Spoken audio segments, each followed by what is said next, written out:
Hey y'all, I'm back with another DIY video, surprise, surprise. And this one is all about project life cards and a couple of little embellishment clusters using this amazing stamp set by in a Creative Bubble along with Feed Your Craft, and it's sold on the Feed Your Craft website, and it just came out, or it's just released today, and so check that out, and I'll leave the links down below for you guys. I'm just going to simply be creating some cards, so just like kind of sit back and relax and hang out with me. I'm not going to talk through this entire thing. I'm going to play a little bit of music throughout some of the scenes here just because it's pretty self-explanatory. I'm using like a total of, I think, 4 inks, if even that. I think I have like a kind of more of a not forest green, but kind of right in the middle of a forest green and a Kelly green, and then also an aqua color because I wanted that tone to be mixed in with my December Daily or December Documented, and then I have a really pretty red by Stampin' Up, which I was shocked still worked because my other Stampin' Up inks are kind of going a little bad. I guess they've probably reached their expiration date for sure. Just I've had them a long time. But that one's called Real Red, and then I have this Simon Says Stamp ink that I've also had for a long time that also still works perfect, and that's called Khaki. And I am obsessed with that. I honestly, when I got that in a kit a while back, and it was a long time ago when I used to subscribe to the Simon Says Stamp kit, or maybe I just bought a kit. I'm not really sure. I got that ink and I was like, what am I going to do with this ink, you know? But it's actually turned out to be one of my favorites now just because I'm loving it, and I think it goes perfect with fall, but I think I'm just loving kind of the muted tone. So, and then for that one, I did some trees there at the bottom, but I kind of made some of them lean, and I really love the way that came out. And you'll see for a lot of my cards, I'm actually going to be switching off colors here and there, and I probably won't even clean my stamp when I'm going between the greens because I like kind of that mixture of color that the darker green gives the lighter green, if that makes sense. And so again, just making some fun like background ones, and then also some maybe like more journaling type cards, and then you'll see me get into more of my embellishment clusters here in a little bit.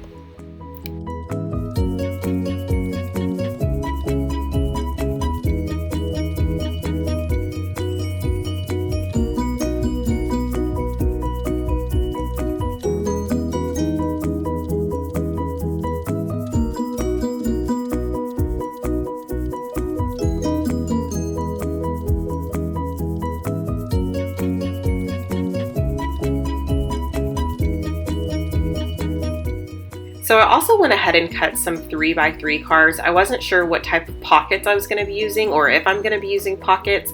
In the comment section down below, tell me what system you're using this year for documenting your Christmas or December memories, because I still don't know. And it's only October, so it's fine, but I am not sure if I want to do like a mini album with pockets or Traveler's Notebook with you know, some pockets like I have in one of my other travelers, my ringed one.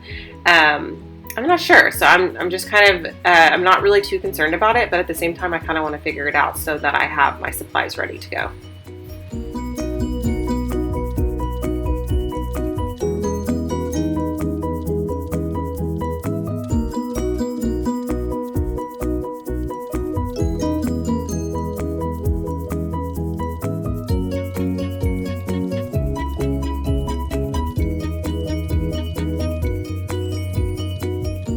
So this little rectangular stamp is actually supposed to mimic a postage stamp, and I absolutely love it. And so I decided to stamp the little dove in there, which I thought was perfect because I feel like there are stamps like that for some reason. I don't know why that popped in my head, but I feel like there are stamps with doves on it.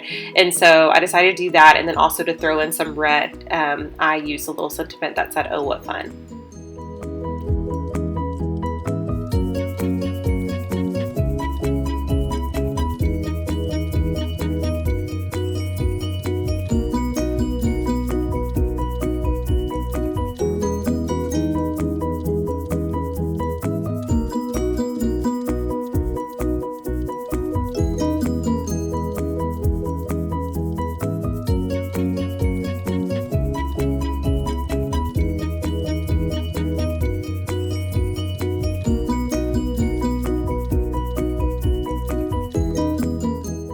So here I'm doing some first and second generation. Actually, I probably am doing some third generation stamping as well.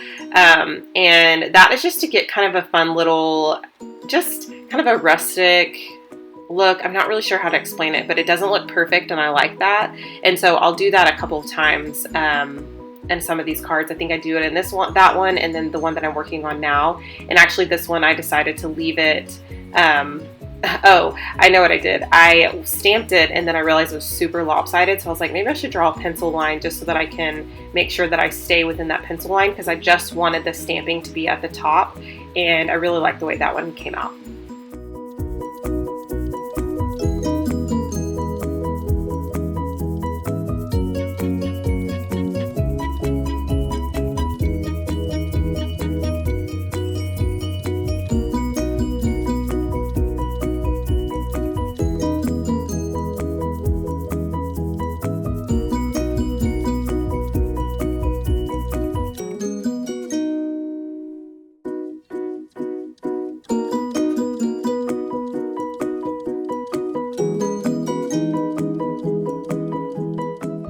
Now I am starting to stamp my embellishments. I love this little sentiment that comes on the stamp set, and I went ahead and used that in black and in red ink. It kind of looks almost like a little label, and I think it says holiday tradition. I could be wrong.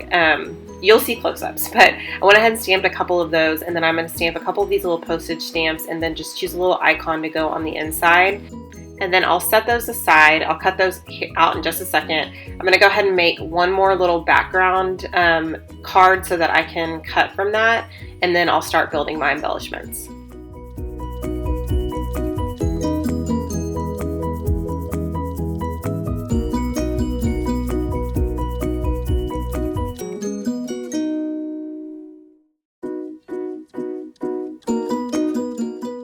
Okay, so now that I have the images that I want to work with, I'm going to go ahead and take my scissors and cut those out. And then I'm going to start building with some of the ephemera that came in the October release.